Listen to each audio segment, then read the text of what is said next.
होली जो है ये बहुत महत्वपूर्ण पर्व है। होली को लोग केवल ये मान लेते हैं 2 दिन छुट्टी मिलती है, 2 दिन की छुट्टी होती है। छुट्टी से मतलब नहीं है। ये होली जो है ये हमारे जीवन को रंगमय बनाने के उद्देश्य से बनाई जाती है।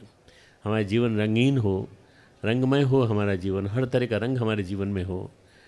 जो विभिन्न रंग हैं, हरा रंग है, नीला रंग है, पीला रंग है, इन सब के मीनिंग्स हैं, अलग अलग मीनिंग हैं।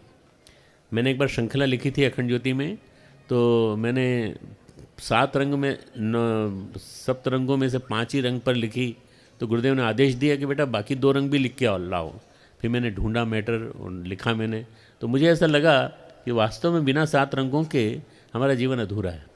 7 रंग हमारे जीवन में होना चाहिए, पूरे के पूरे। हमारे ब्लड की बोन मेरो से लेके और शरीर का एक एक हिस्सा रंगों से बना हुआ है।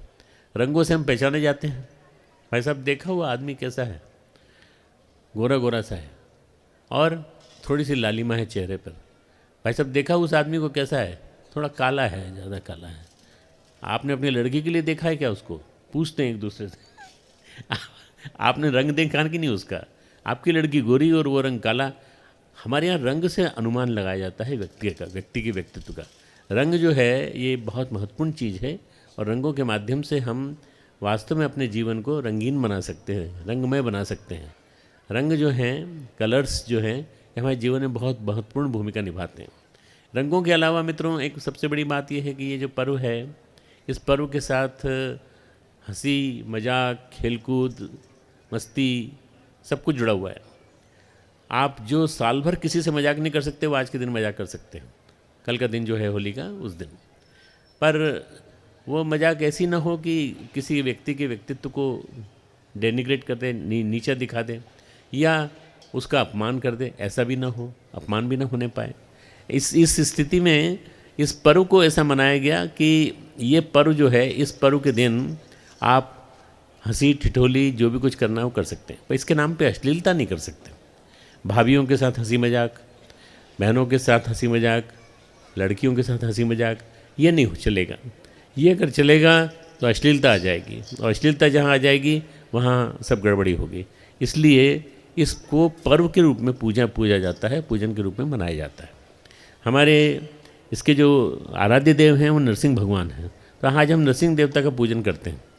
प्रहलाद जो थे उन्होंने नरसिंह भगवान का आह्वान किया, और आह्वान करने के बाद उन्होंने अपने पिता से कहा सब जगह मौजूद हैं वो, तुम जहाँ चाहो वहाँ देख सकते हो। बोले इस खंबे में भी हैं? तो उन्होंने कहा हाँ इस खंबे में भी हैं। जैसे ही उसने अपने तलवार चलाई तो उस खंबे से प्रकट होकर के उन्होंने नख से, जो उसको वरदान प्राप्त था, उस वरदान के अगेंस्ट उस नख से उसके पेट को चीर दिया, और पेट को चीरने के पश्चात उसमें से उसका अंत हो गया, प्राणांत हो गया, और प्रहलाद को अपनी गोद में ले लिया। प्रहलाद जैसा रक्षक, प्रहलाद जैसा संस्कृति का रक्षक, प्रहलाद जैसा भगवत भक्ति का रक्षक, प्रहलाद ने अपने पिता से मोर्चा लिया, और पिता से मोर्चा लेने के बाद उसने एक विलक्षण संघर्ष किया कि चाहे कुछ भी कर लो मैं भगवत भक्ति को नहीं छोड़ूंगा, मैं भगवान को मानता हूँ। तो ये जो प्रहलाद हैं ये एक प्रकार से हम सब के लिए प्रतीक हैं। अनीति से मोर्चा लेना, अनीति से मोर्चा लेना, चाहे पिता ही क्यों ना हो, चाहे वो हमारा घर में बैठा हुआ हमारा कोई रिश्तेदारी क्यों ना हो, हम मोर्चा लेंगे।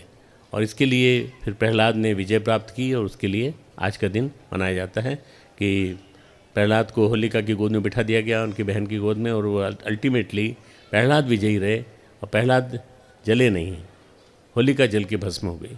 हम भी यही मानकर चलें कि हमारे साथ भी हमेशा भगवान का वरद हस्त रहेगा। परम पूज्य गुरुदेव नरसिंह भगवान के रूप में, नर सिंह दोनों के रूप में हमारे बीच में मौजूद है।